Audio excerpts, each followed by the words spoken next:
Hi, this is Ken Elliott. When I'm floating around the universe, I always try to tune in to Rob McConnell. Hi-ho there, Trinity Frog on Sesame Street. When I want to find out what's going on with UFOs or ghosts, I listen to the X-Zone with Rob McConnell. This is Les Corrigan from Target Internet Development. You're listening to Rob McConnell on the X-Zone Radio Show.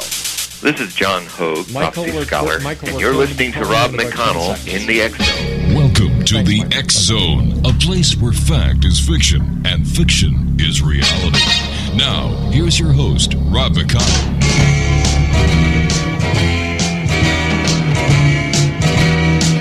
Do you believe in magic? And welcome back, everyone. Speaking about magic, I think we've solved our problem here. It's funny what happens when you switch a number around in an area code, isn't it? So let me just make sure that everything is right here. All right, X-Zone Nation, let's do this together. The radio show that stays together, calls together. Hello? Dr. Michael CREMO. Yes. Hey, it's Rob McConnell, X-Zone Radio. How are you tonight, sir? I'm doing just fine, Rob. How are you and all your listeners? We're doing fine. I apologize for getting to you a little late. We had a bit of a glitch here, but here we are together. And first of all, I'd like to let our listeners know about you. Dr. Michael CREMO is the author of Forbidden Archaeology. He's also known as the Forbidden Archaeologist and is hailed as a groundbreaking research pioneer and international authority on archaeological anomalies. His landmark bestseller, Forbidden Archaeology, first published way back in 1993, has already been translated into 26 languages and has challenged the very foundation of Darwinism evolution. Michael continues to, if you'll pardon the pun, dig up enigmatic discoveries in the fossil record and shake up accepted paradigms, exploring famous archaeological sites around the world, journeying to sacred places in India, appearing on national television shows in the United States or other countries, lecturing at mainstream science conferences, or speaking to alternative gatherings of global intelligentsia. I could say a lot more, but let's get on to the interview with Michael CREMO. And Michael, thanks very much for coming on the show. And, you know, I've been following your career over the years, and I must say it's nice to know that you're still shaking things up. Yeah, I'm still doing that. I'm still lecturing at scientific conferences, lecturing to groups of the general public, still writing. So it's I actually like every part of what I do. I like doing the research, digging into the old archives and finding scientific reports that aren't very well known, visiting archaeological sites. I like the writing. I like the speaking. I like every part of it. What is the usual explanation for the origin of human beings, and how does your evidence relate to it? Most scientists today believe that human beings like us came into existence less than 200,000 years ago. And they would say before 200,000 years ago, there were no human beings like us on this planet. They would say there were only more primitive, ape-like human ancestors. And that's the view that you see in the textbooks today. But I decided to look beyond the textbooks. I decided to look into the original scientific reports from the time of Darwin to the present in many different languages, not just English.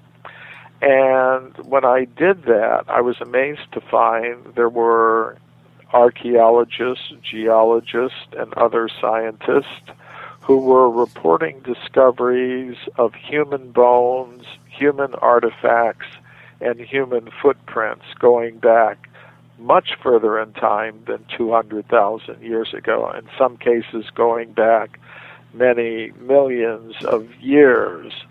So I collected all of these cases and put them in the book Forbidden Archaeology. And the significance of this evidence is that it contradicts the now dominant ideas about human origins and antiquity, which means we need to start looking for new explanations. How different, in your opinion, is the truth from what we are being taught and told? Well, in some cases, the truth is quite radically different. Mm-hmm. As I said, most scientists today believe that humans like us appeared less than 200,000 years ago. Right. So some of the discoveries that contradict that idea are relatively close to what's now accepted. For example, there's the case of the discoveries that were made at a place called Hueyatlaco in Mexico in the 1970s.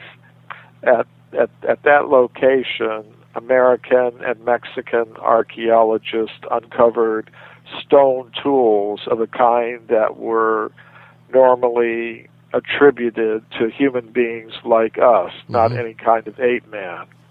And they wanted to know how old these things were, so they brought a team of geologists to date the site using many different scientific methods. And the geologists, including Virginia Steen McIntyre, got an age of between 250,000 and 300,000 years for the site, which means, well, you've got a human presence going back that far. So that's relatively close to what most scientists now accept. So you could say that part of the truth is not so radically different from what is being accepted as the truth about human antiquity today. But there are discoveries that go much further back in time than that. For example, in 1979, Mary Leakey found footprints at a place called Laetoli in the country of Tanzania in East Africa. The footprints were found in layers of solidified volcanic ash about 3,700,000 years old. According to Mary Leakey's original report, which was published in National Geographic magazine, the footprints were indistinguishable from modern human footprints. So if that is true, we've got evidence for a human presence going back almost 4 million years. And that begins to become a little more radically different than what we're being told today. And there are discoveries that are even more radically different from what we are being told today is the truth about human antiquity. For example, in the 19th century, gold was discovered in California, and to get the gold, miners went there and dug tunnels into the sides of mountains like Table Mountain in California. And deep inside those tunnels, the miners found human bones and human artifacts.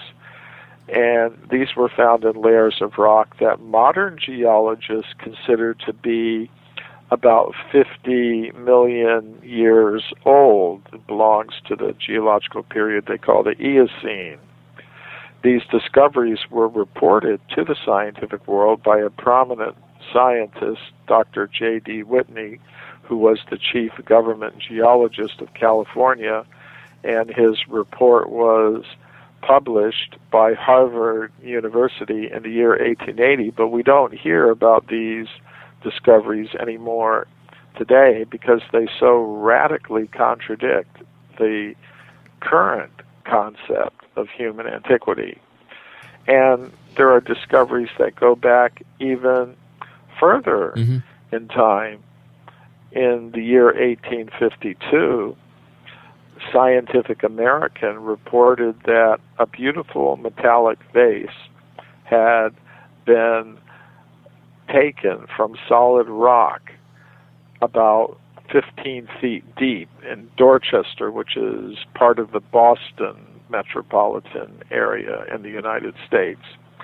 And modern geologists tell us that the age of the formations at that place, at that depth, is about 600 million years. So that is even more radically different from what we're now being told is the truth about the history of our human species. Well, we know that history lies. Well, not history lies, but the people who write history lie. For example, a much more recent lie is that Christopher Columbus discovered the Americas. Well, we know for a fact that, the Irish monks were over in North America, the Vikings were in North America way before Christopher Columbus, and yet our kids are still being taught in school that Christopher Columbus discovered America. And I'm sure that this goes back through archaeology, paleontology, and every other discipline. And it must be very frustrating for you, Michael, because you are the guy who is spearheading the movement to set the record straight. How do we proceed in correcting the record? Well, I think the first thing is that people have to be willing to listen to new information. I think that is the first step. And as far as I personally am concerned, I know, well, it would be nice to live at a time or place when the ideas that I'm personally convinced about, the ideas that make most sense to me, were accepted by the majority of people and around me. That would be nice, but sometimes we don't have that luxury.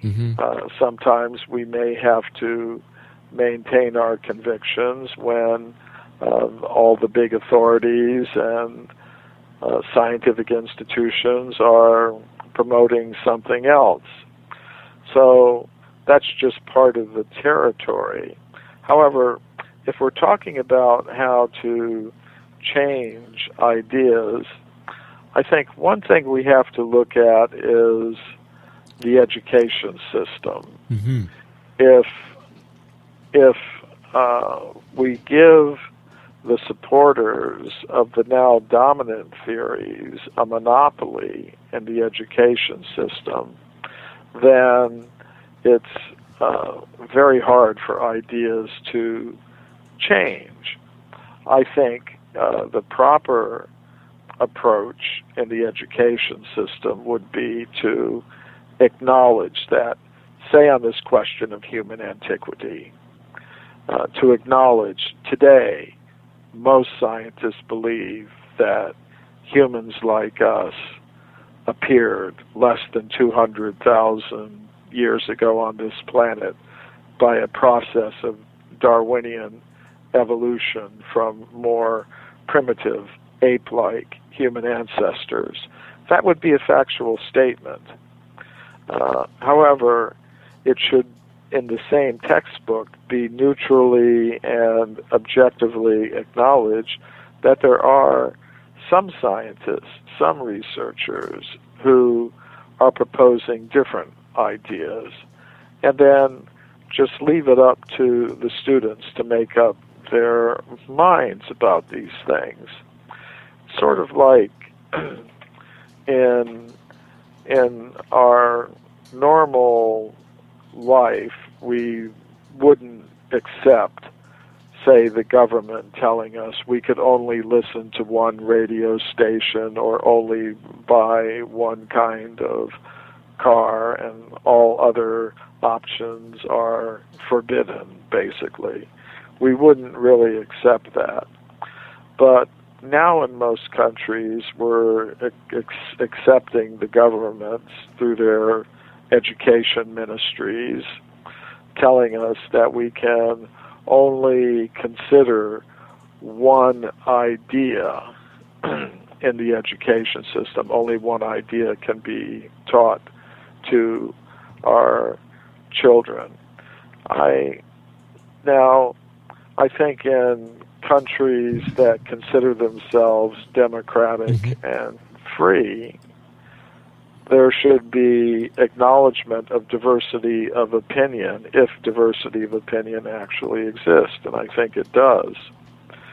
So I think that is one thing that I believe would help, that government shouldn't step in and give a monopoly to one group of scientists, even if it's the majority, the big majority of scientists who may favor a certain idea.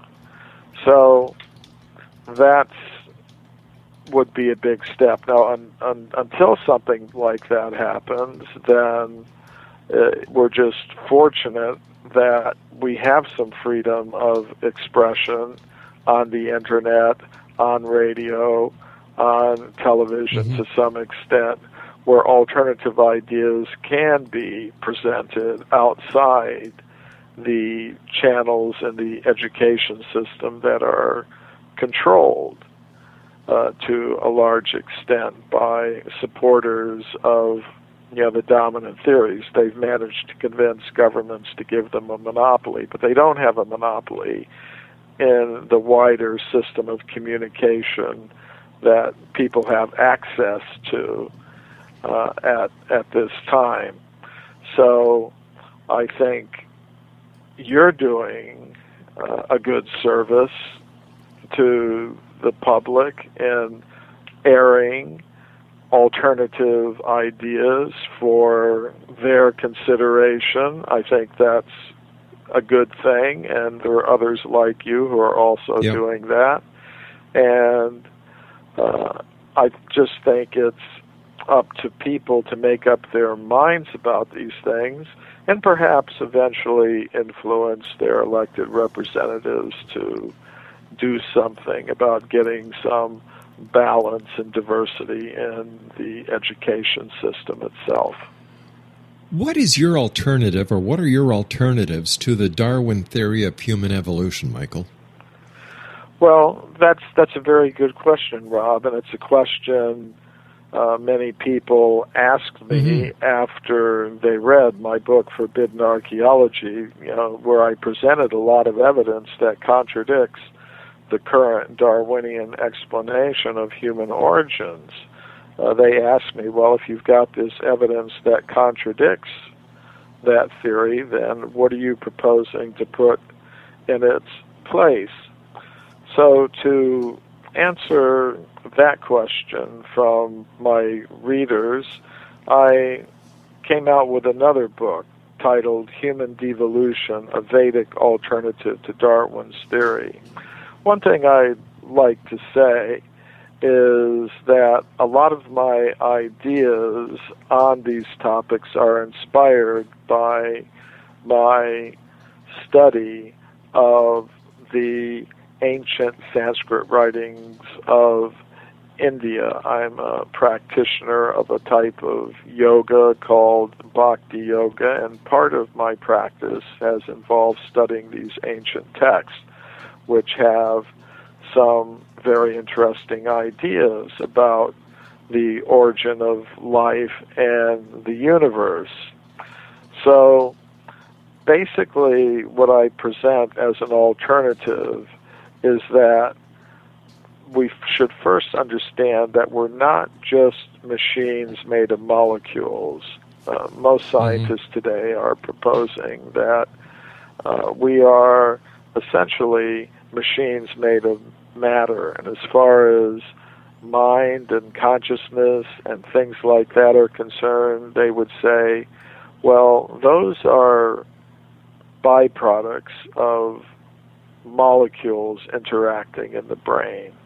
And what we call mind and consciousness is produced by matter, but only temporarily. They would say at the time of death, when the molecules in the brain stop interacting, then there be no more consciousness, no more mind, anything like that. So it's a very materialistic, reductionistic picture of who we are and where we came from. Basically, they would just say we're like robots, robot molecular machines in competition with each other for survival. But I don't accept that. I think consciousness has its own independent existence apart from matter. Matter does not produce consciousness. Consciousness has its own existence, but consciousness can come into contact with matter and become embodied in matter. So I would say, as conscious beings, we do not evolve up from matter, as most scientists now believe.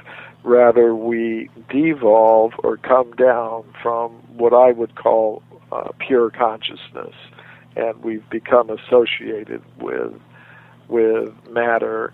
But it's a process that can be reversed, and consciousness can be restored to its original pure state, freed from the limitations that are imposed on it by contact with matter, like birth and death. Right. So tell me, Michael, what have been the response from mainstream science to your claims? Well, that's a very good question. There have been a variety of responses. I break it down into three categories. There's one group of scientists who are very influential in the world of science today. I call them the fundamentalist materialist. And they don't appreciate what I'm saying very much at all. They don't want to hear it. They don't want anyone else to hear it. Sometimes if I'm scheduled to give a lecture at a university, for example, scientists in this category might try to get the lecture canceled. So that's one reaction, a very negative, dismissive reaction. But there's another group of scientists that's a little more open-minded. They may be supporters of the now dominant theories, but they support these theories for more or less purely scientific reasons. This other group that I was talking to, it seems to be more a matter of ideology with them. But this second group, they may be supporters of the current theories, but they're open-minded enough to be willing to listen to an alternative, to listen to evidence that may contradict the ideas that they now hold. And it's scientists in that category who have accepted my proposals to present papers about my work at major international scientific conferences. Actually, my latest book, it's titled My Science, My Religion, is a collection of 24 papers that I have presented at mainstream international scientific conferences on the kinds of topics that we've been discussing this evening.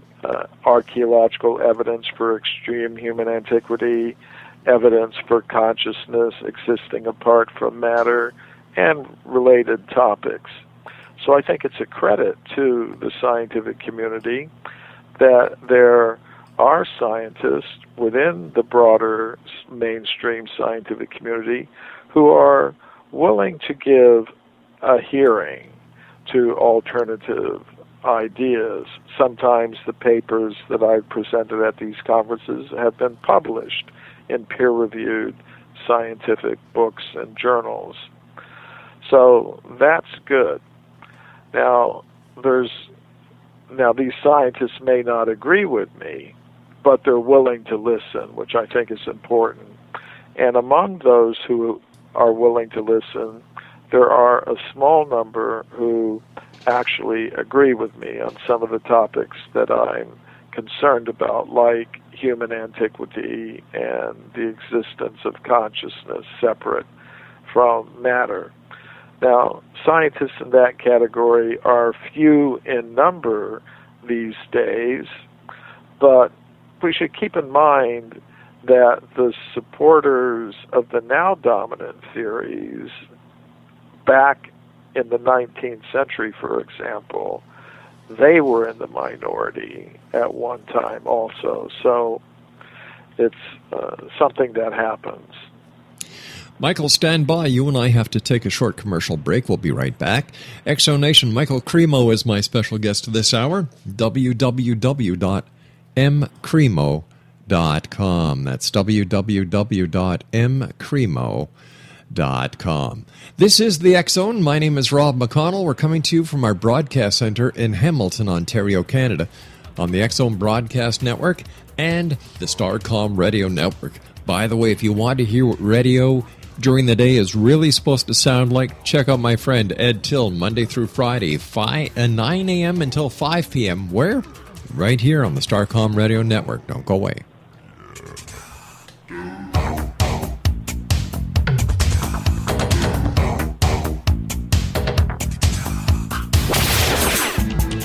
Ever wondered if your advertising dollar is really working for you? If your ad would have been here, you and more than 4 million people would be listening to it right now. Contact ads at xzoneradiotv.com. Rob McConnell here, presenting an overview for Nicholas Paul Jennings, author of a fascinating book, Amen. It presents facts revealed by Egyptologists, facts that enable us to understand why Amen is the beginning of creation of God. It provides recommendations for religious leaders of the major religions to unify their beliefs and teach the Word of God. Love one another. Amen informs people how mankind conceived God. It was the Egyptians that developed the concepts of a soul, a hereafter, and Son of God. And finally, after the worship of many gods, they conceived the belief in one universal God, the maker of all there is. For more information, visit www.futureofgodamen.com. That's www.futureofgodamen.com.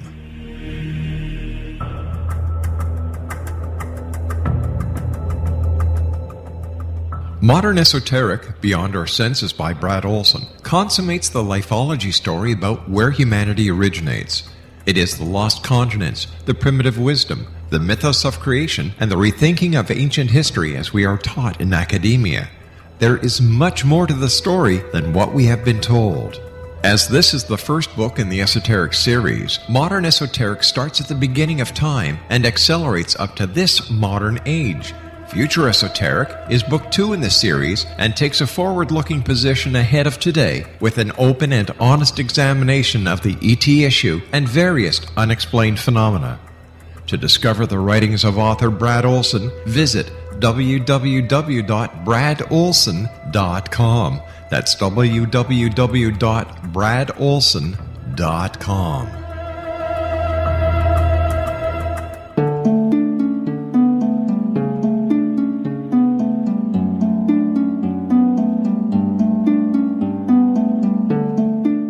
Manifestation is driven by imagination, intent, and passion. In our culture, all three have been distorted and disabled by modern media and exploitation. Re-engage your imagination and your passion by entering into the world of paranormal romance.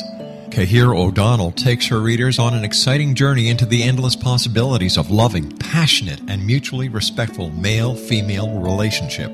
Her latest book, The Long Dark Night, features special ops adventure, a daring rescue, a psychic woman from the stars, and a special agent that will die to protect her. The Long Dark Night by Kahira O'Donnell is now available at kahiraodonnell.com or amazon.com.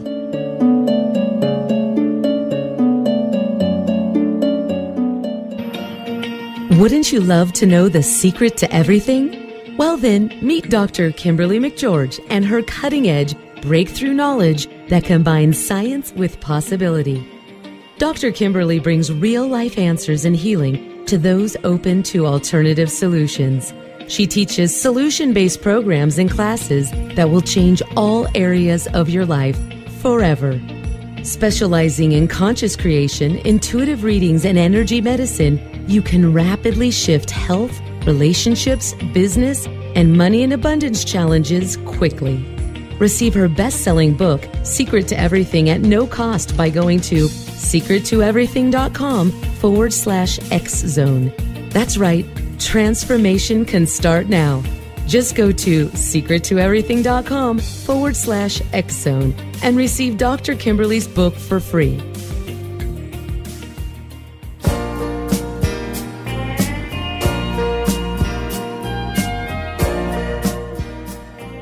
Welcome back, everyone. Michael CREMO is our special guest this hour here in the X-Zone, www.mcremo.com. That's MCREMO.com. Michael, what is your best single piece of evidence from your book, Forbidden Archaeology? Well, for me, the most important single fact is that there are so many of these cases of archaeological evidence for extreme human antiquity. To me, that's the most significant thing. Now, among those cases, I do have my favorites, and one of them I've already mentioned on the show this evening. It's the California gold mine discoveries. And what I particularly like about that case is not only is there an abundance of well-documented evidence for human bones and human artifacts being found in layers of rock about 50 million years old, according to modern geologists, there's also abundant evidence for what I call the process of knowledge filtration, by which these discoveries were eliminated from discussion in the scientific world. These discoveries were first announced to the scientific world by Dr. J.D. Whitney, who was a Harvard University-educated geologist who became the chief government geologist of California in the 19th century. And he published a massive study of these discoveries from the California gold mines. It was published by Harvard University in the year 1880. But we don't hear very much about these discoveries today because of the process of knowledge filtration that operates in the scientific world. And by that, I mean sometimes theoretical preconceptions. In other words, commitments to a dominant theory will influence how scientists react to evidence that comes to their attention. Evidence that tends to support a dominant theory will pass through this knowledge filter very easily, which means it makes its way into the textbooks and things like that. But if you've got evidence that radically contradicts a dominant idea, it gets filtered out, and that happened in the case of the California gold mine discoveries, and it's very well documented how it happened. There was a scientist, an anthropologist named William Holmes, who worked with the Smithsonian Institution in Washington, D.C., and when he heard about Dr. Whitney's reports, he wrote, if Dr. Whitney had understood the theory of human evolution, he wouldn't have published those conclusions that he did. In other words, if the facts contradicted the dominant theory, Whitney should have known the facts could not possibly be true. And that's how this process of knowledge filtration works. So as far as Holmes was concerned, those California gold mine discoveries deserve to be forgotten, and they were. Unless you're someone like me who digs beyond the current textbooks and you go back into the original scientific reports, you're not going to be aware of these things. So that's what I've tried to contribute to the general public I've tried to collect all of this information together and put it out for them to consider. What attempts, if any, have been made to suppress you and your work? Sometimes this happens. About 2 years ago, I was invited to speak at Google headquarters in California.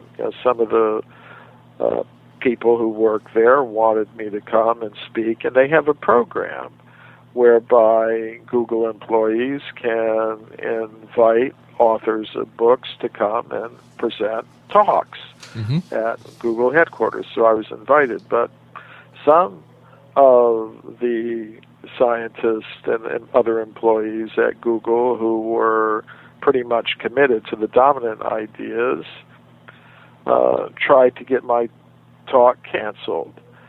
They weren't successful at that, I'm happy to say. And this happens in other venues as well. So, if this sort of thing didn't happen every once in a while, I don't think I could call my topic forbidden archaeology. If I didn't, get forbidden, or people didn't attempt to forbid me every once in a while, my topic wouldn't have this name, forbidden archaeology. The reason I call it forbidden archaeology is because sometimes it actually is forbidden, or people attempt to forbid it. What do you say about Lucy in your books? Well, Lucy is the name that scientists gave to an ape-man, or ape-woman, if you will, that they found in the 1970s in Ethiopia. One of the lead investigators was Donald Johanson, archaeologist, physical anthropologist. This creature was given the scientific name Australopithecus afarensis. And this creature was about 3 feet tall, had some very ape-like characteristics. For example, an upward-pointing shoulder joint, kind of indicating that this creature, Lucy, was spending some time swinging from branches in trees. The foot bones of Lucy were very curved, like those of a chimpanzee, indicating that she was using her feet to grasp around branches. So the skeleton of this tiny little 3-foot ape lady was, in many respects, very ape-like, not very human-like at all. Now, the scientists who discovered this creature believe we evolved from her.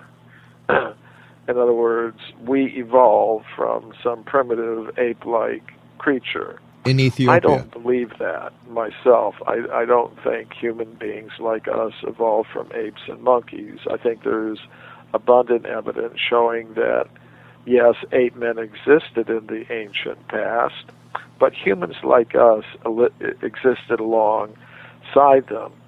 But the significance of the name Lucy is, I think it's a propaganda technique that scientists use to humanize, the ape men that they believe are our ancestors.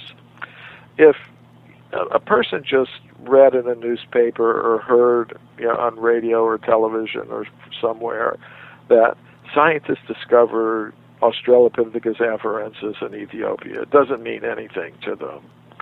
But if they hear scientists discover Lucy, right? Well, your sister may be named Lucy, your mother may be named Lucy. You think, oh, I've got some relationship. She's like me. It humanizes the creature who is actually really quite ape-like. So I think it's a propaganda technique that supporters of the theory of evolution use to try to influence people to accept the little ape men or ape women that they find are somehow or other our real ancestors, our relatives, so to speak. Another case was when scientists and archaeologists in Indonesia on Flores Island discovered the bones of a creature that they gave the scientific name Homo floresiensis. Again, that just goes over most people's heads. They wouldn't pause to even think about it very much. But they decided to give it the name Hobbit. So then you think, wow, Hobbit, scientists find Hobbit. Wow, that's cool. So again, this attachment of humanizing names, Lucy, is, I think, a propaganda technique used by the supporters of the theory of evolution to try to convince people that these little ape-like creatures they're discovering are actually our ancestors. It sounds like marketing 101. Marketing 101 it is. Because actually they need research money, and if you're making discoveries that get a lot of attention in the newspapers and in the media, then that's helpful for getting further usually tax-supported funding for your research. And that's what it's all about. You need funding to continue research. Absolutely. Now, Michael, what are some of the archaeological topics that are explored in your book, The Forbidden Archaeologist? Yeah, well, The Forbidden Archaeologist is a collection of columns that I write for Atlantis Rising magazine. A great magazine. That magazine comes out 6 times a year. I have a regular column in it called The Forbidden Archaeologist, and I've collected 50 of those columns and put them out in a book called The Forbidden Archaeologist. And it deals with a lot of different topics that I concern myself with. For example, the topic of extreme human antiquity, the idea that humans like us existed much further back in time than 200,000 years ago. I also touch on another related topic, the history of archaeology in India. Many times people think, historians claim, archaeologists claim that archaeology began when the Europeans came there. So what I've shown is that actually the people in India had their own independent tradition of archaeology, and it's the same with many other traditional groups of people around the world. They have their own sense of history and their own sense of archaeology, so that in truth, really, you could say there's not just one archaeology. There are many different archaeologies. There's a First Peoples archaeology. There's an Australian Aboriginal archaeology. There's a Western scientific archaeology. There's an ancient Indian archaeology. So, and there are some archaeologists today who understand this. Actually, the scientific journal published by the World Archaeological Congress, one of the world's largest international organization of archaeologists, is called Archaeologies in the plural. What genetic evidence do you discuss in your book, Human Devolution? Of course, that's an idea that some people say, well, we don't just have to rely on the stones and bones we can find in the layers of the earth. We can look at the genetic evidence. And some scientists will claim that the genetic evidence supports the dominant theories. But in my book, Human Devolution, I look at this evidence very carefully and show that it's not really so clear that the genetic evidence says what the supporters of the theory of evolution say it does. Right. It's more or less becomes like a circular kind of argument. You know, time goes by so fast when you're with us, Michael. We've got about 3 or 4 minutes left. What are you up to in the near future? Where are you going to be? Where might our listeners have the opportunity of hearing you speak? Well, your listeners in Canada may be interested to know that at the end of August, I'm going to be speaking about forbidden archaeology in Vancouver and Victoria in British Columbia. Right. And that is part of an event called the Modern Knowledge Tour. Mm-hmm. And on Saturday, the 29th of August, I'll be speaking in Vancouver as part of the Modern Knowledge Tour. And on Sunday, the 30th of August, I'll be speaking on forbidden archaeology in Victoria. And there'll be other speakers as well at this Modern Knowledge Tour event. And if people want to learn a little bit more about the details of all of that, they can go to modernknowledgetour.ca, for Canada, modernknowledgetour.ca. And they have a website. You just click on your city, Victoria or Vancouver, mm-hmm. and they'll get all the details about those events. And it would be really nice to see some of the X-Zone listeners at those events. Well, you know what? You've always been one of our favorite guests here on the show. I love what you do, and I have been one of the people who pushed the envelope by saying, listen, history has lied. What else do we not know? What is the truth? Why the suppression? And Michael CREMO, thank you for being the forbidden archaeologist, for getting all this information out. It's always a great pleasure talking to you. What are your final thoughts for the X-Zone Nation? Well, I think you've raised some very important questions there. I think these questions, who am I, where did I come from, are extremely important, because it's on the basis of those questions that we come up with our goals, our values, our plans in life. And, the answers we've been getting to those questions from our scientists and the mainstream scientific community are very materialistic. So to me, it's not very surprising that our whole worldwide human civilization has become extremely materialistic. We're being told we're just machines made of matter in competition with each other for survival. So I think that is at the root of many of the world's problems.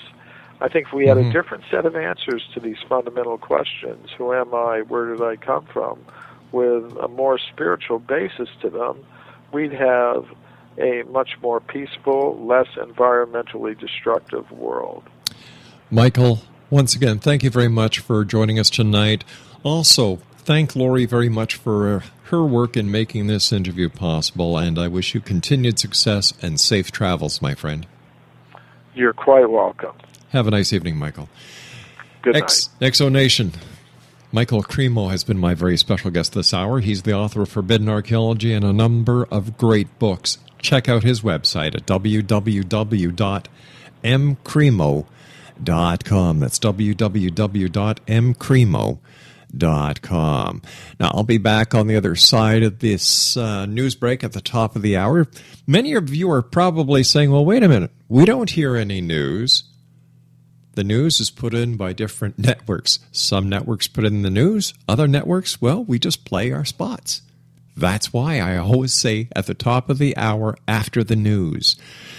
So, until I come back on the other side of the top of the hour, this is Rob McConnell. You're listening to us live and around the world from the X-Zone radio show and our studios and corporate offices in Hamilton, Ontario, Canada. Michael CREMO, what a guy. Once again, his website, www.mcremo.com. And if you'd like to read the scientific report that was published by a guest we had last night, Mitchell Townsend, who has scientific evidence that Bigfoot really does exist. Go to www.rel-mar.com/SDB. I'll be back on the other side as we continue here in the X Zone on the X Zone Broadcast Network and the Starcom Radio Network.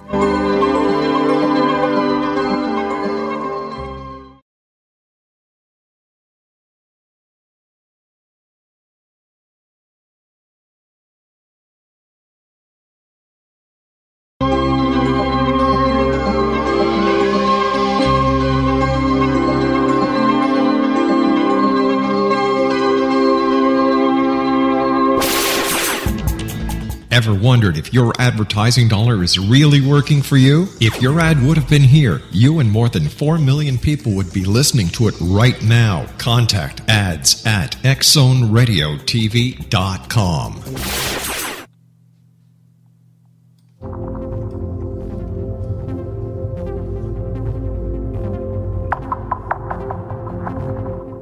How would you like to be able to read other people's minds? Well, the next best thing is here. When you know how to read a person's name, you know how the person thinks, feels, and behaves. Each letter in our name holds a key to unlock our true essence. Our name contains both our gifts and challenges in this lifetime. Mnemology science discovers personality secrets hidden in the placement of the letters of our names, including the first and last impression people remember about us.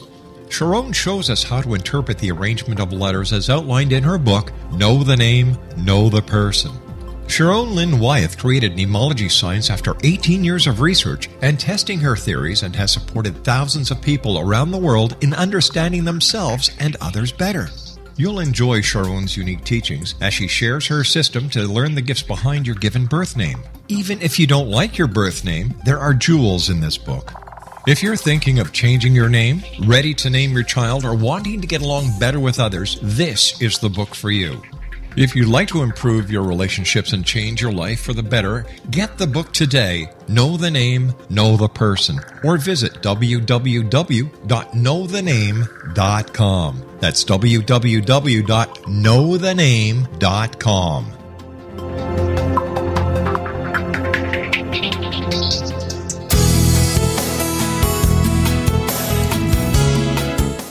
With each new extreme weather event or terrorist act, it becomes increasingly obvious that we live in uncertain and challenging times. We all buy car insurance. Why not collapse and catastrophe insurance? Matthew Stein, an MIT-trained engineer and green builder, has written 2 outstanding books to help people prepare, plan for, and deal with everything from minor situations lasting a few days to full-on collapse. Matt's first book, When Technology Fails, is a manual for self-reliance, sustainable living, and surviving the long emergency. This massive book covers the gamut from first aid and emergency preparedness to alternative healing, renewable energy, primitive living skills, and 18th century technologies that could be critical to your comfort and survival in a long-lasting crisis. Matt's second book, When Disaster Strikes, is a comprehensive emergency preparedness handbook and survival guide. When Disaster Strikes is an essential item for every family's go bag. Both books are available at all usual sources. There's a wealth of totally free information posted at whentechfails.com, and author-signed copies may be purchased at mattstein.com. That's www.whentechfails.com and www.mattstein.com.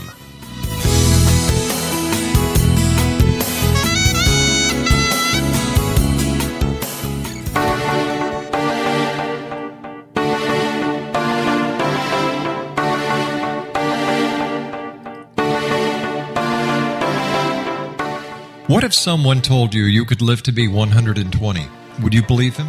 What if he told you the Bible guaranteed it? All you needed to do was follow his rules and buy his products. Would you do it? What if you invested 20 years of your life in him? What if he tested his substances on your child? What if your child became brain damaged as a result? Meet Dr. Tyler Belknap, a fast-talking Texas admin turned health guru. At the helm of a vast health food and supplement empire, he has established himself as the authority on nutrition and longevity. But what his followers don't know is that his products are laced with bizarre psychoactive substances from genetically modified plants developed in his very own secret lab. No wonder his customers can't stop using them. Tyler Belknap will stop at nothing to keep his edge in the market, even if it means experimenting on children. Chasing 120, a story of food, faith, fraud, and the pursuit of longevity, a novel from the pen of political cartoonist Monty Wolverton, is an easy and entertaining read full of rich characters and intrigue. It hits home in a world filled with all kind of hucksterism and offers a glimpse of what can happen when GMO technology falls into the wrong hands. Chasing 120 by Monty Wolverton. Get your copy today at www.ptm.org/120 or on Amazon.com.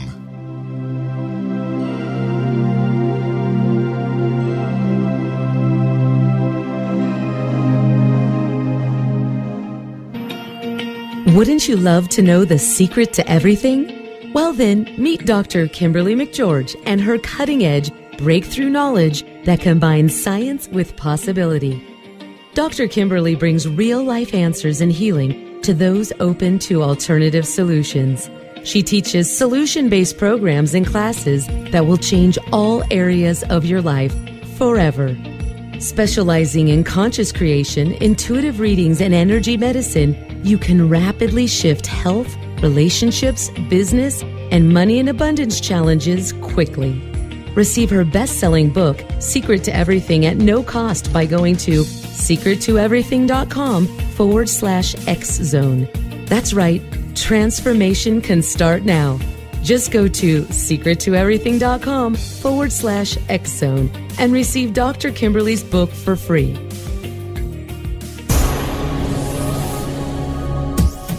This is the X-Zone Broadcast Network, broadcasting worldwide on broadcast affiliates and satellite program providers, including CNN Broadcast Network, Sirius Satellite Network, Star Media, Good News Radio Network, Angel Broadcast Network, Wiki Broadcast Network, and WPBN TV. For more information on the X-Zone Broadcast Network, visit us at www.xzbn.net.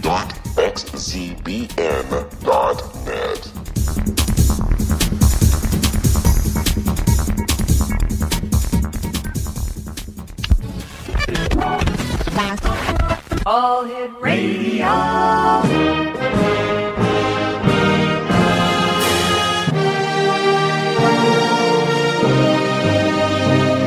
Welcome to the X-Zone, a place where fact is fiction and fiction is reality. Now, here's your host, Rob McConnell. Fortune teller, fortune teller, fortune teller. And welcome back to the X-Zone, everyone. As you can tell by the music I played, Fortune Teller by the one and only Bobby Curtola, we are going to be having a psychic on this hour. Well, not just a psychic, but a clairvoyant as well. David James is going to be my guest this hour. And let me see here. David is a psychic. He is a medium. He is one of the top rated advisors on Kasamba.com.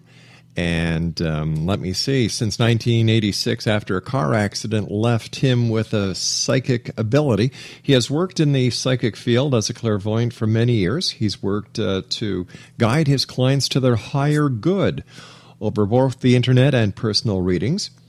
David currently is amongst the highest-rated advisors on Kasamba.com and has been there for over 10 years. Joining me now via Skype is David James. And David, welcome to the X-Zone. Thank you very much for having me, Rob. Nice talking to you, David. Tell me a little bit about this accident you had and how or what happened that you became a psychic. Well, before that point, I was 15 at the time. Oh, I'm sorry, Rob. What's wrong? Oh, we're getting an echo there. At the time, I was 15. I had just left school on the Friday afternoon, And on the Sunday night, I was classified as DOS, which is dead on scene. Oh, my gosh. So I have great fun at airports. I think I'm the IRA. What are some of the psychic abilities that you have? Well, at this point, I have clairvoyance, which is when you see things or feel them, and clairaudience, which is obviously when you hear things. I'm not a medium as such, though. I wouldn't classify myself as that.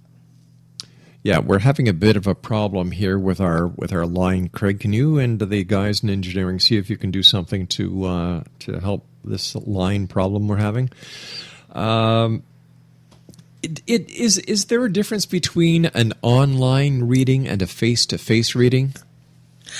I think there is, to the extent here where the energy is slightly different in a face-to-face reading than it would be online. I personally find it easier to work online now, though.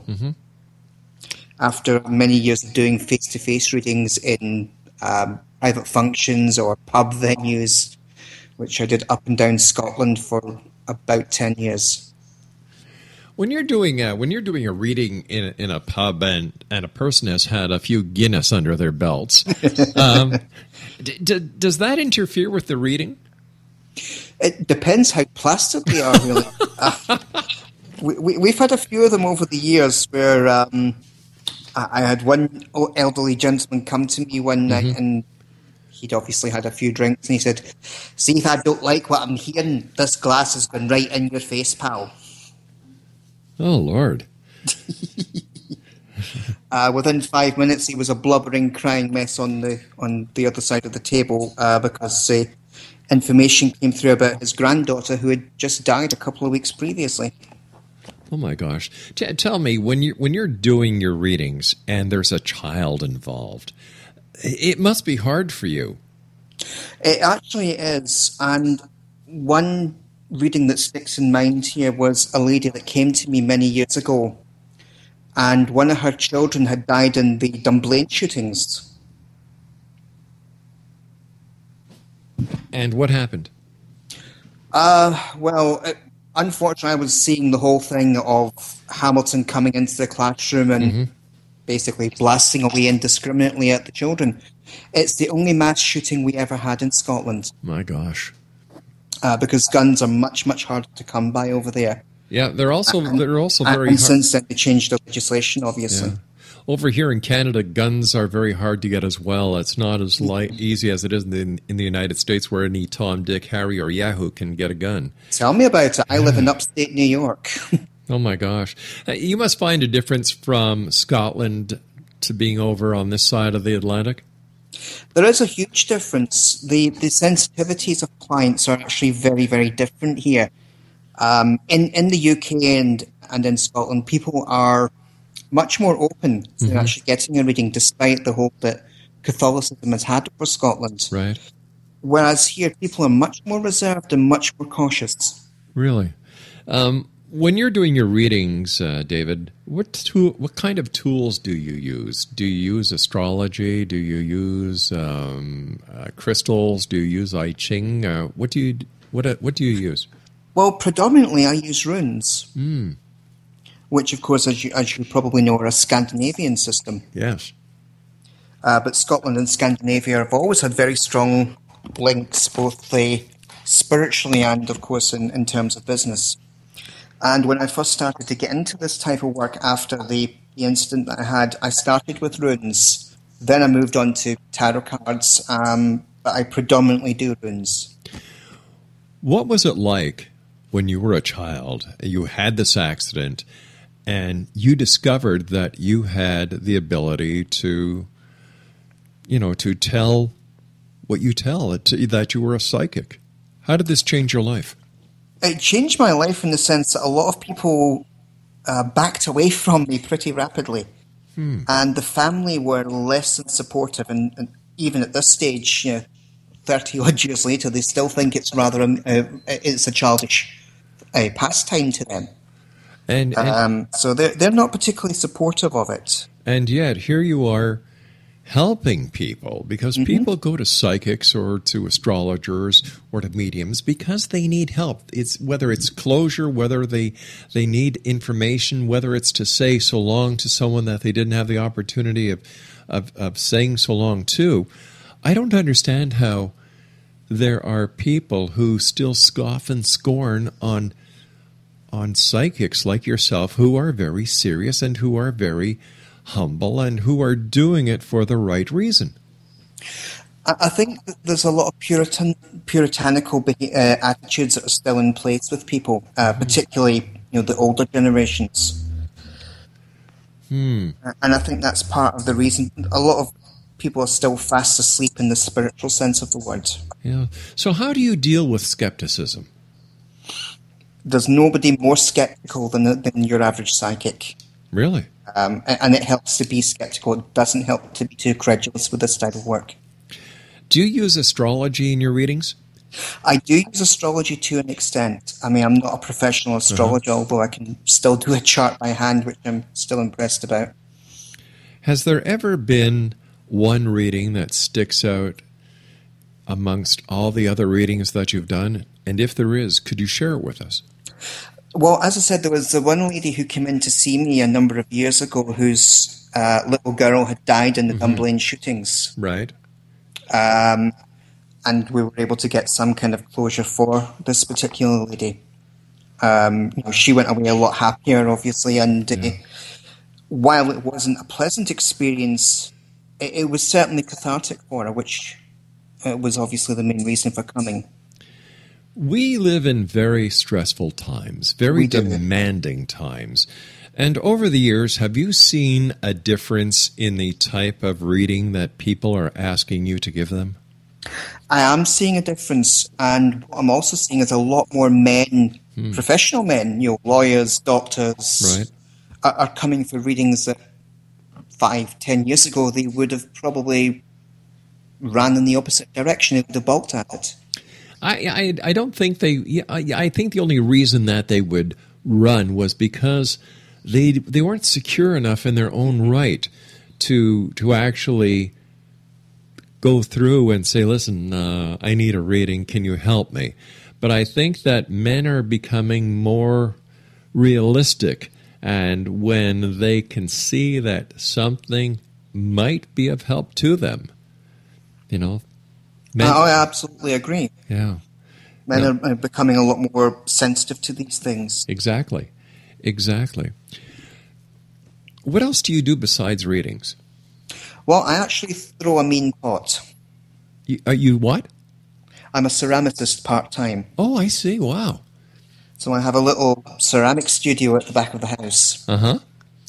And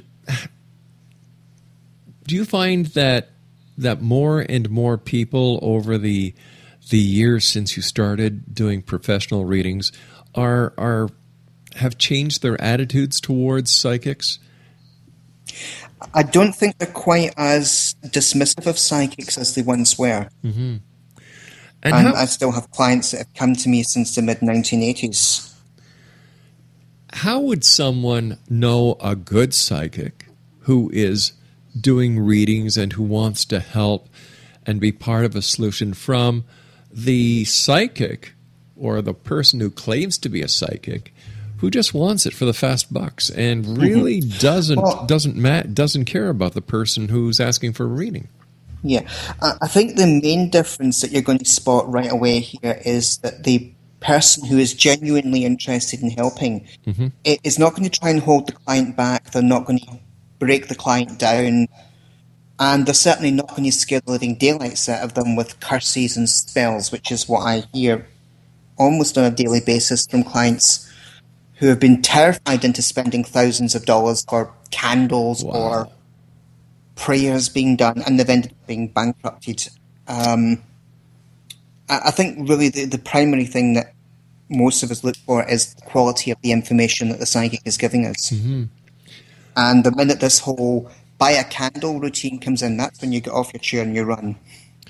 And you run fast. Absolutely, and you make damn sure the check bounces.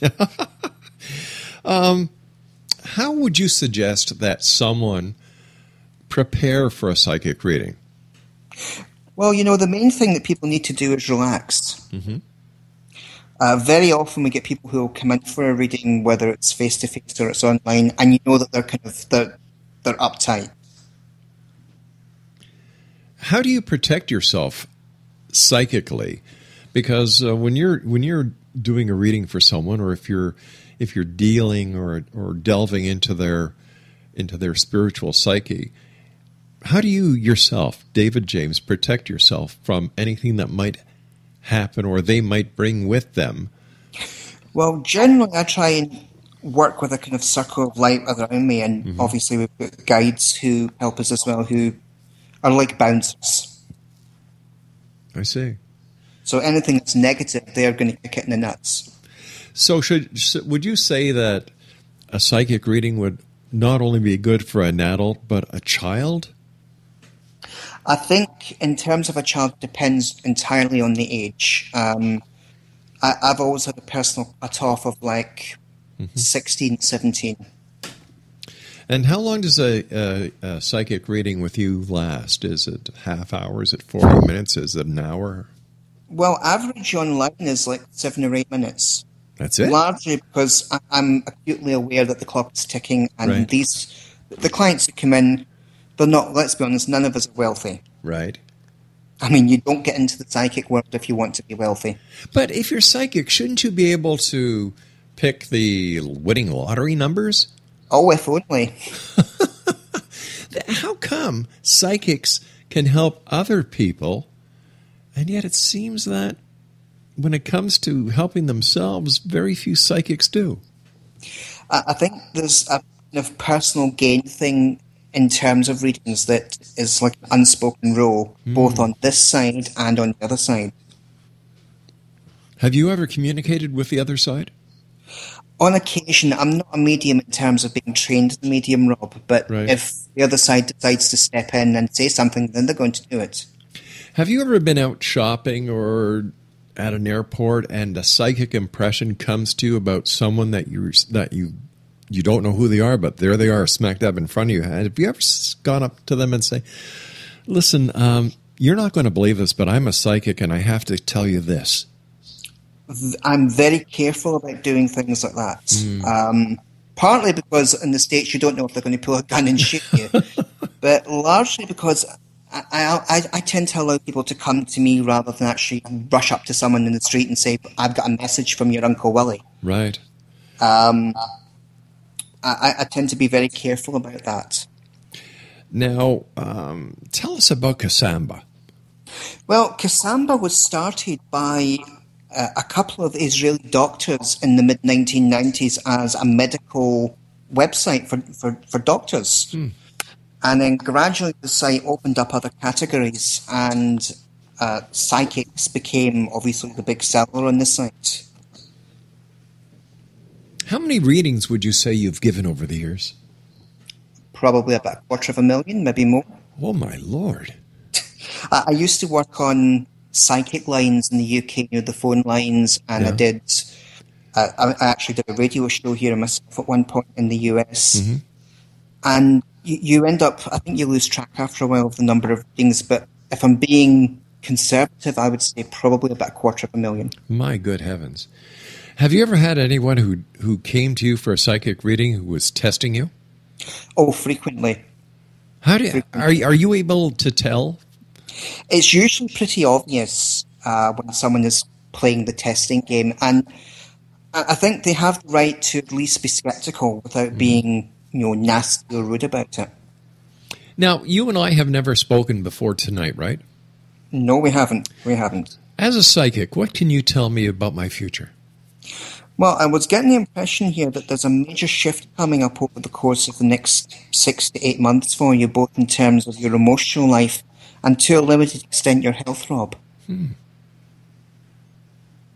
not getting the impression of any disasters coming up, though. Oh, well, that's good. So you're not about to drop dead of a disease you can't pronounce. Well, that is good to know. Anything else about the job, the family, or anything? Well, you actually may be aware there is a wedding coming up. No, I wasn't aware. Well, you're going to be getting the invite in the not-too-distant future. Oh, there you go. A wedding. More money on gifts. Great. Absolutely. That's always the downside of weddings. Oh, my goodness. Well, thanks for that.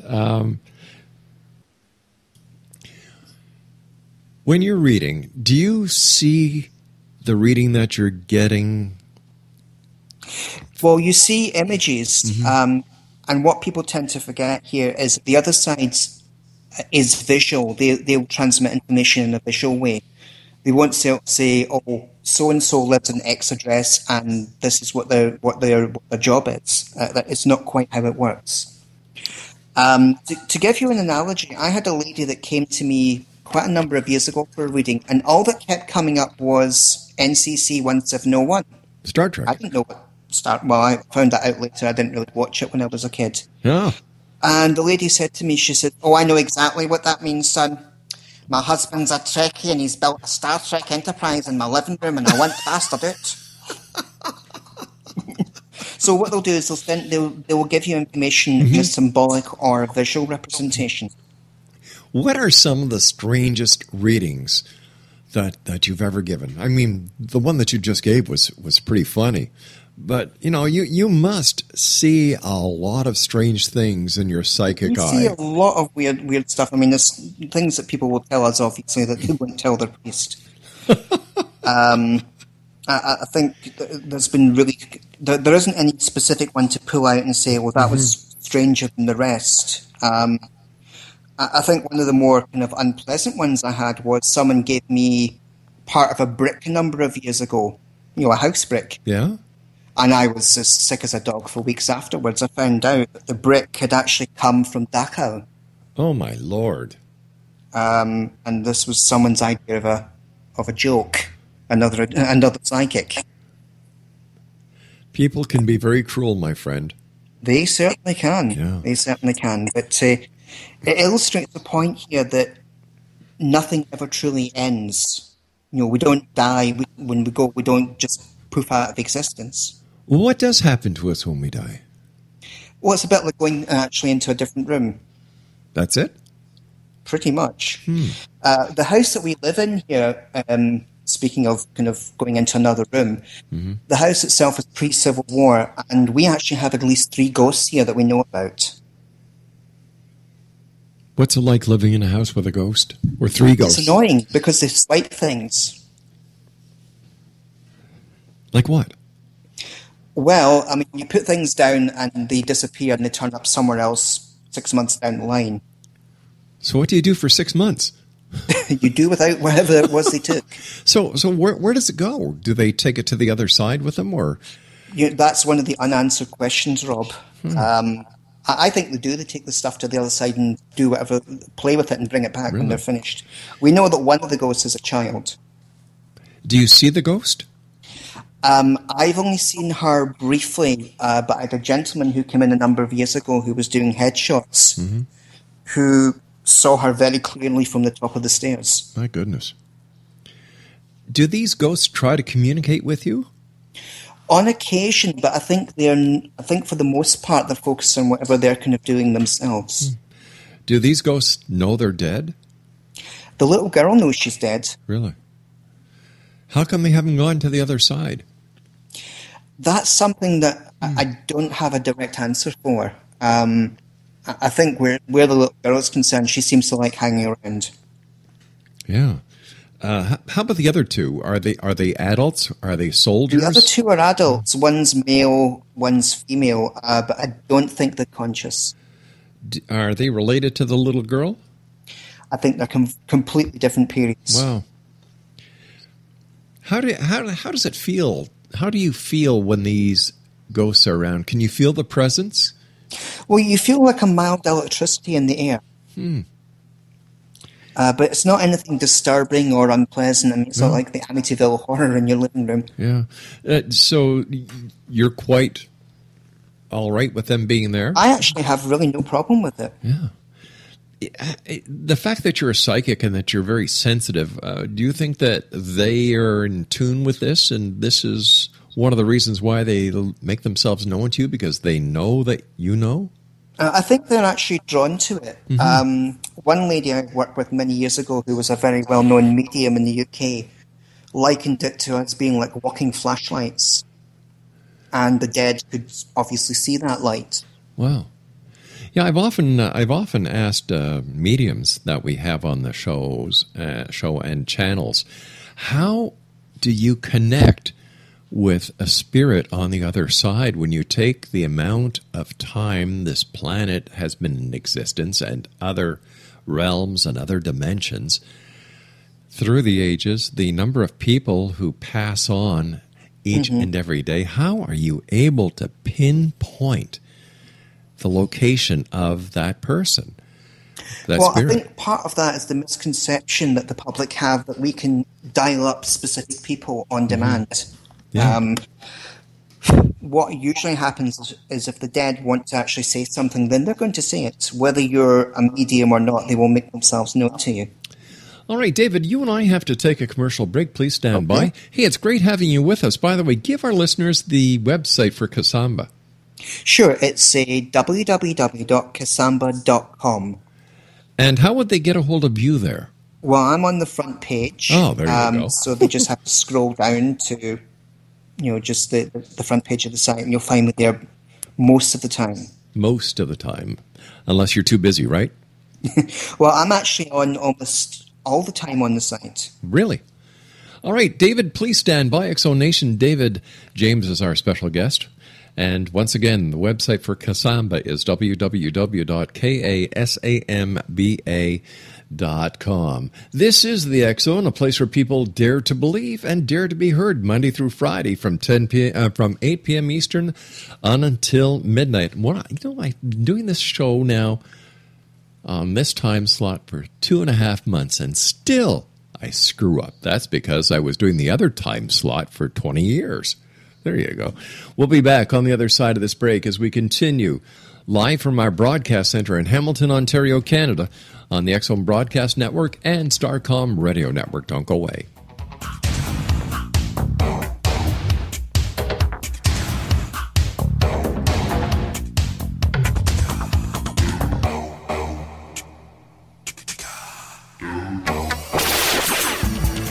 Ever wondered if your advertising dollar is really working for you? If your ad would have been here, you and more than 4 million people would be listening to it right now. Contact ads at xzoneradiotv.com.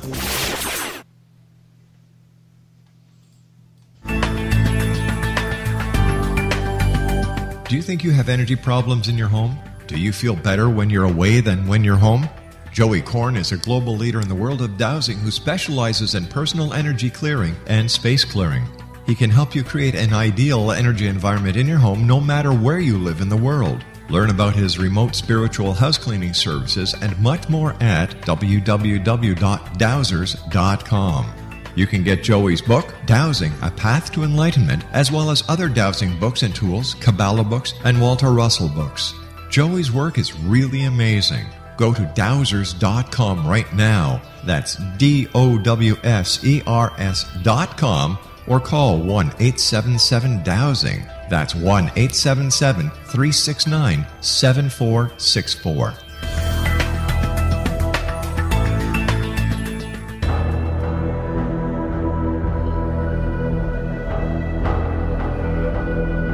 The ability to access the knowledge of the universe is much easier for us to access than we may believe. Brad Johnson, Conscious Matrix Communicator, is one of these unique individuals who is able to access a strong connection to the universal mind. Through his connection, Brad has assisted thousands of clients from all over the world through natural intuitive assistance. The intuitive information received is vast, covering a wide range of subjects. Brad's innate ability includes being able to access one's own universal matrix to help them realize their potential to create a life of profound greatness. One-on-one private sessions with Brad Johnson are available to anyone from around the world. Brad is also a proficiently trained psychic, Akashic Records reader, an online spiritual teacher, founder of his own unique and powerful healing system, Body Regeneration Healing, as well as a professional conscious channeler in communication with his own higher self-consciousness known as Adronis. For more information or to book a service appointment with Brad Johnson, visit his website at www.consciousmatrix.com. That's www.consciousmatrix.com.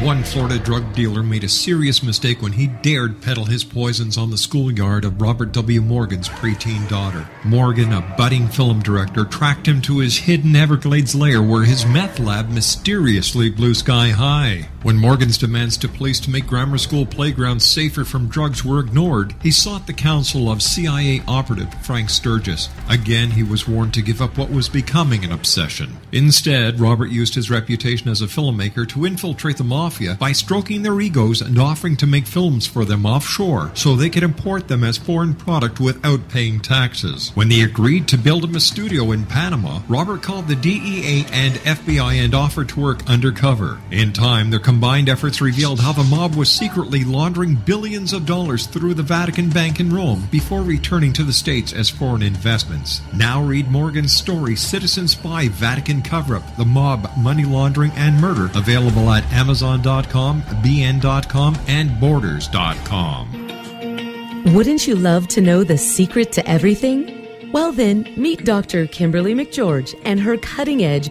breakthrough knowledge that combines science with possibility. Dr. Kimberly brings real-life answers and healing to those open to alternative solutions. She teaches solution-based programs and classes that will change all areas of your life forever. Specializing in conscious creation, intuitive readings, and energy medicine, you can rapidly shift health, relationships, business, and money and abundance challenges quickly. Receive her best-selling book, Secret to Everything, at no cost by going to secrettoeverything.com/X-Zone. That's right, transformation can start now. Just go to secrettoeverything.com/X-Zone and receive Dr. Kimberly's book for free.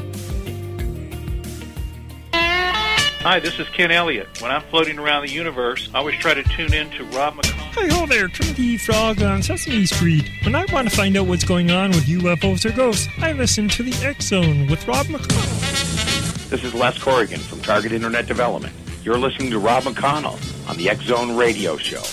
This is John Hogue, prophecy scholar, and you're listening to Rob McConnell in the X-Zone. Welcome to the X-Zone, a place where fact is fiction and fiction is reality. Now, here's your host, Rob McConnell.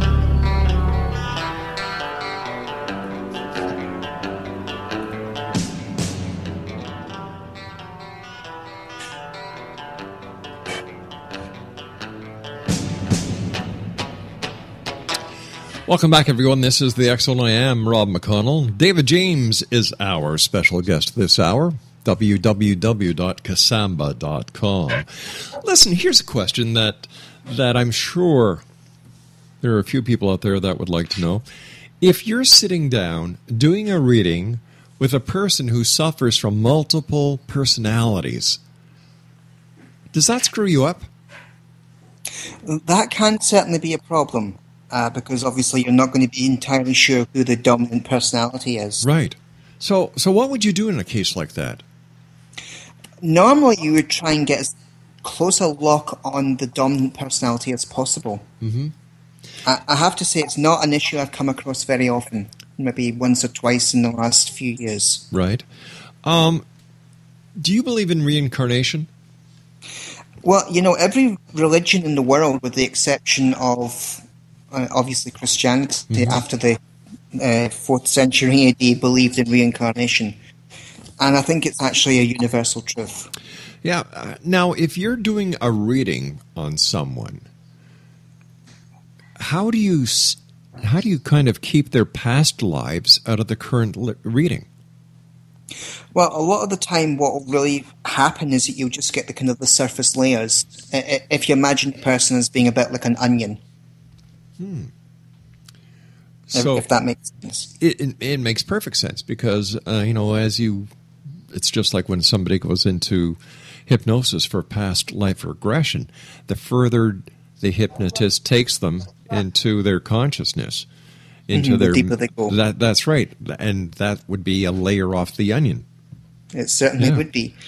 And the universe is a bit like an onion as well. Isn't that the truth? You've got our physical world on one layer, and then you've got the other world on another. What's the hardest part about being a psychic? Oh, that's a good question, actually. I think the hardest part is actually trying to help people who don't truly understand that you can help them. Do many people get mad when you tell them what they don't want to hear, but you tell them what you actually see?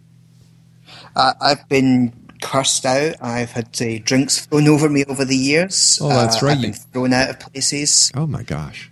When I've told someone, well, your married boyfriend isn't going to leave his wife, so don't waste your time. Oh God!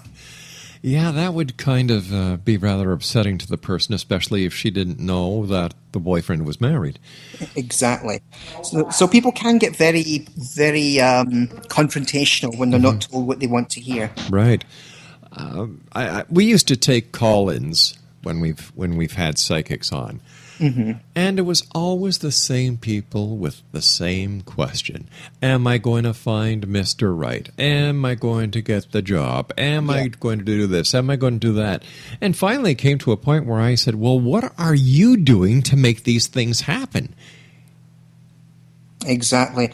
A lot of people, unfortunately, think that the world owes them, or that they don't have to kind of exert themselves to make things happen.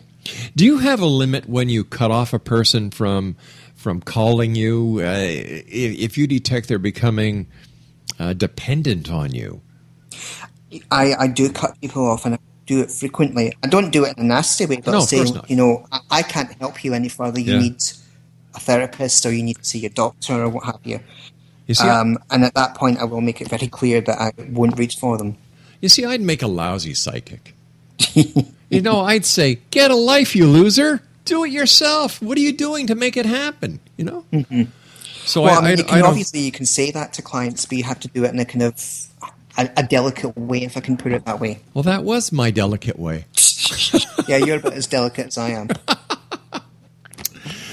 Oh, when you're out in let's say you go down to a local pub where you live, do people come up to you and say, "Hey, David, can you give me a reading?"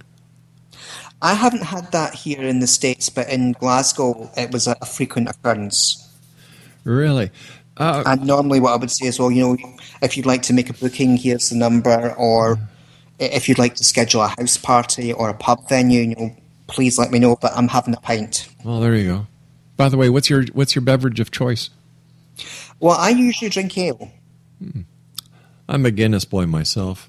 Oh, I like Guinness, yeah. Oh, love it. I was turned on to it a couple of years ago. I was at a local eatery here in Hamilton, Ontario, and I used to drink Coors Light.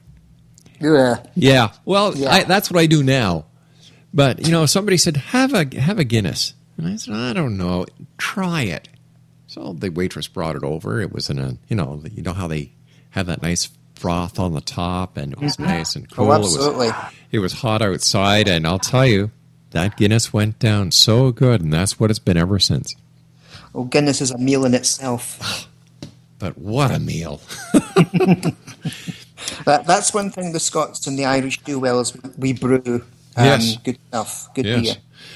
Is there any connection between the brewing of the beer and the fairies and the leprechauns? There is certainly beliefs that are still adhered to in the brewing industry, both in Scotland and in Ireland. Mm-hmm. So now that you've been in the United States for a number of years, is there a difference between what someone with a majority of people in Scotland would ask readings about or ask questions in readings compared to the people here in the United States? There is certainly a difference. As I was saying earlier, the people in Scotland are much more practical people. So they will actually ask much more practical questions. Really? Where do you think psychic reading will be in the future? Do you think more and more people are going to be turning to psychics? I think they will. These things go in cycles, of course, as you know, Rob. Yeah. And with modern technology, You can get a reading now on demand 24/7. How has that changed your life as a psychic? Are you doing more work? Well, apart from obviously the increased income, which is always very nice when the bills come round to be paid, sure. It's made it a lot easier to reach a large number of clients. Because, of course, in the past, you would have had a reading maybe once or twice a lifetime if you were lucky. Mm-hmm. You had the Inquisition breathing down the back of your neck, right. and populations were widely scattered. Is religion easing up on psychics? I think religion doesn't have any choice in the matter at this point. People are starting to see through and I'll be blunt about it, the whole bullshit of organized religion. People are seeing through it now. Well, religion is filled with mysticism as well. So, it does have links. Yeah. Religion in its place, when you boil it down to the basics, is spirituality in a different packaging. Yeah. It's when you get the kind of pressure put on you by whichever faith it is to conform to their rules. You see, I look at religion as a business. Mm-hmm. You've got it certainly has been a business. Oh, sure, yeah. The Catholic Church, the Vatican, is the richest corporation in the world. It's its own country. It has its own bank. It has its own currency. But beyond that, it is the largest corporation business in the world. As I look at it, the Pope is the CEO. You've got the cardinals that are the board of directors. And then you've got all the parishioners or all the believers who go to church every Sunday. Now, they're the shareholders. Right. And they keep this corporation going. The Montreal Stock Exchange, Place Victoria, is owned by a company that is owned by the Vatican. See, I don't know. I've never understood why the churches just don't, and I'm not just talking about the Vatican or Catholicism, I'm talking about all churches. Why they don't sell their assets and give the money to the poor? Well, that would mean breaking away from their hypocrisy, wouldn't it? Well, isn't it about time we did that? It's more than high time. Yeah. It's anyway, I digress. I'm sorry, but that's a bone of contention with me. So. Oh, absolutely. I agree. I was born and raised in Glasgow, and the church had a huge amount of power over people. And then, of course, when the Govan Dust Bowl happened in the 80s and all the shipyards closed, people were, guys were literally out in the street, and the church was saying, well, we want our money, but we can't help you. Well, then sell some of your property, for God's sake. Sell some of your assets. I was talking to somebody the other day, and we were discussing how much NASA how much it cost NASA to send this probe to to Pluto. It was in excess of $700 million, and how Yuri Miller is putting $100 million into the search for extraterrestrials. I, for one, have never understood what the sense of spending money going out to space. Exactly, when there's so many kids starving to death. Exactly. Let's take care of the people on this planet first. And absolutely. Then, we all know that aliens are already here anyway. Are you a believer? I think it would be complete hubris to think that we're completely alone in the universe. Yeah, NASA today came out with the photos from or a discovery of a planet. Oh yeah, I read that. Yeah, Kepler. The Kepler, yeah. And I looked at the photos this morning, Rob, and I'm thinking, yay, another planet for humans to go to and wreck. Awesome. Well, you know what? I look at our planet and I call her Mother Earth. Mm-hmm. And what we're doing to her. Exactly. But what she has done in the past, when the little insects on her skin, called humans, give her too much of a hard time, she has a way of getting rid of them. Mm-hmm. She has her ways. I think we're going to have one of those events again. I truly think it's going to happen. Look what we're doing with the extraction of oil. Look at the weather. Look at the pollution. Look at the wars. Enough is going to be enough. And I really believe that we have the ability to turn everything around. Oh, we absolutely do. Yeah. It's just a case of having the will to do it. Speaking about will, I'd like to get a couple of psychic predictions off you if I can. Okay. Number one, who is going to win the next presidential election? Oh, that's a good one. That's a real bone of contention here as well. I honestly think, to be honest, that we're going to end up with Hillary. Oh, geez. Exactly. Yeah, I'm kind of hoping Trump gets it because I love his tenacity.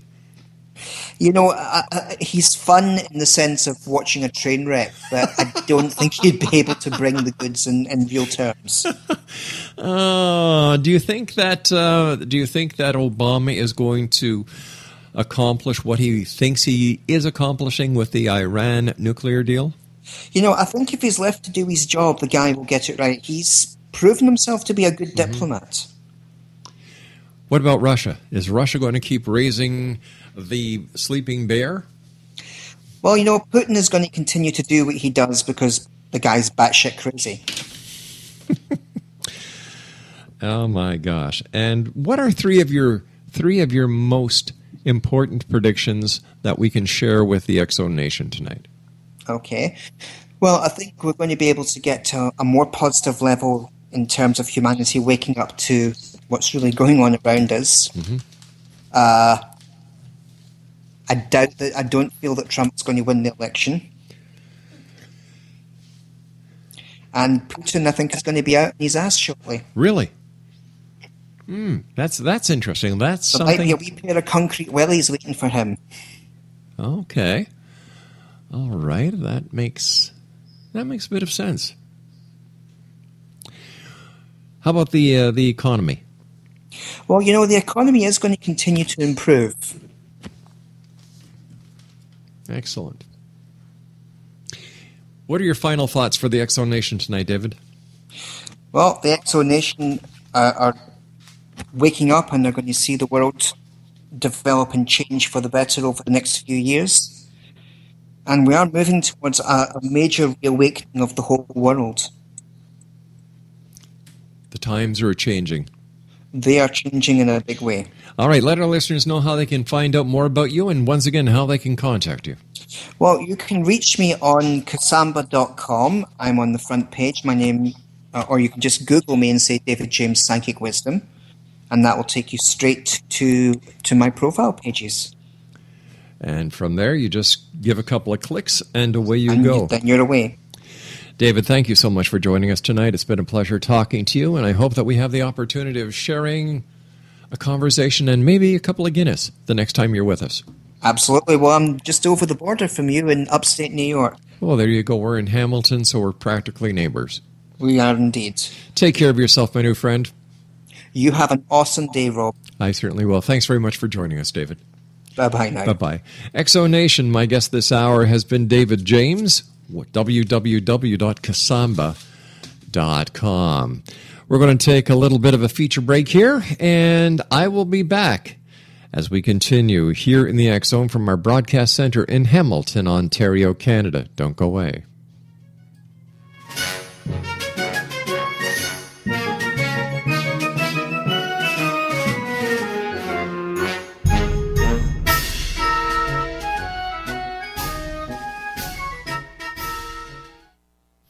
This is Dan Perkins for We the People. Today I want to talk to you about the Constitution, and more specifically, two particular sections of the Constitution that seem to be under tremendous pressure at the moment. One is the freedom of speech, and the other is freedom of religion. Let's deal with the most recent attack on the freedom of religion. You may be aware that the state of Indiana passed legislation mirroring the federal legislation for religious freedom. And we had an affiliate of ABC News that went out looking for organizations and individuals who were against the provisions because of potential discrimination based on sexual orientation. And so she found this particular pizza place, and she went in to interview one of the waitresses and was asked the question, would you cater a gay wedding? Her response was, no. We would not. We would certainly serve gays, lesbians, homosexuals, transsexuals, whatever the flavor. We would serve them in our restaurant. She didn't say flavor. That was just me ad-libbing there a little bit. But anyway, she said that we would not cater a wedding because it is against our belief. We as Christians do not believe that marriage is defined as a relationship between two men or two women. We believe it's a man and a woman.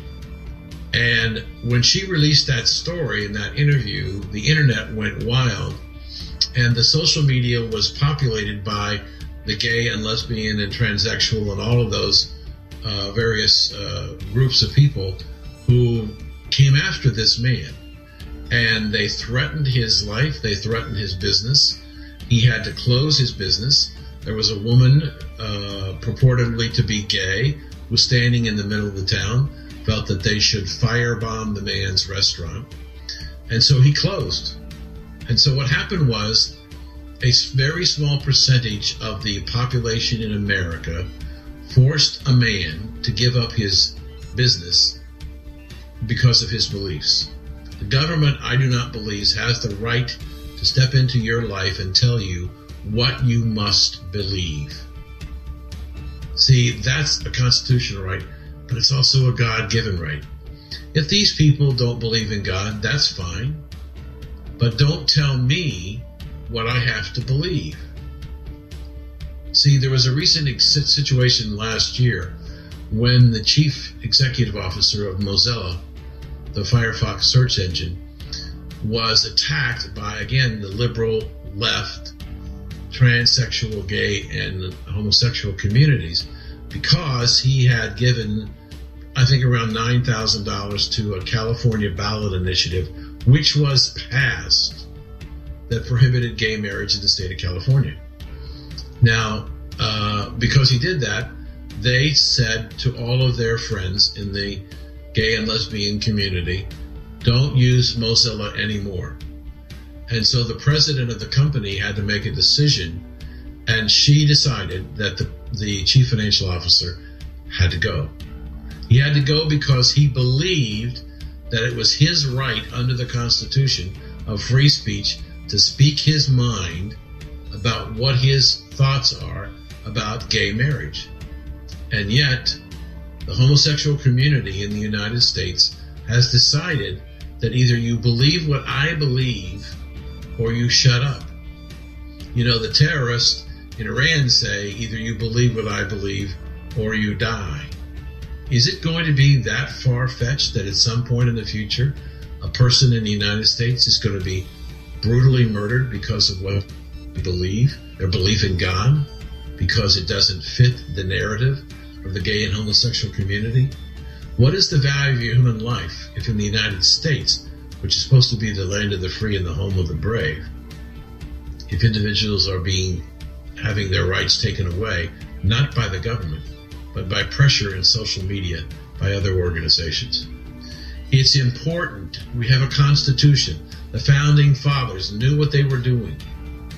We have a right of free speech, and the only way our society will survive for the long term is if we have free speech and the right to practice any religion we want.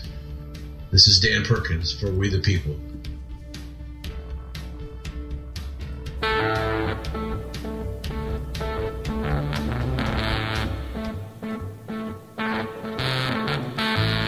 Welcome back, everyone. This is the X Zone. I am Rob McConnell. Listen, we're just nearly out of time for tonight, but before we go, September 30th, from 8 p.m. until 10 p.m., we are going to have the debate of all UFO history. We have Stanton T. Friedman coming on the show, and we have Michael Horn coming on the show, and they are going to debate the Billy Meyer UFO case. That is on September the 30th from 8 p.m. until 9 p.m. Eastern. 10 p.m. Eastern, I'm sorry. Well, that's it for tonight, everyone. I want to take this opportunity of thanking all our guests tonight. And I want to thank you, the members of the worldwide X Zone Nation, for taking part of your day, your night, no matter where you are, listening to us on the Starcom Radio Network or the X Zone Broadcast Network, to be with us. So until tomorrow night at 8 p.m. Eastern, I'd just like you all to remember one thing, to always keep your eyes to the sky and your heart to the light. From all of us here to all of you out there, good night, take care, and be safe.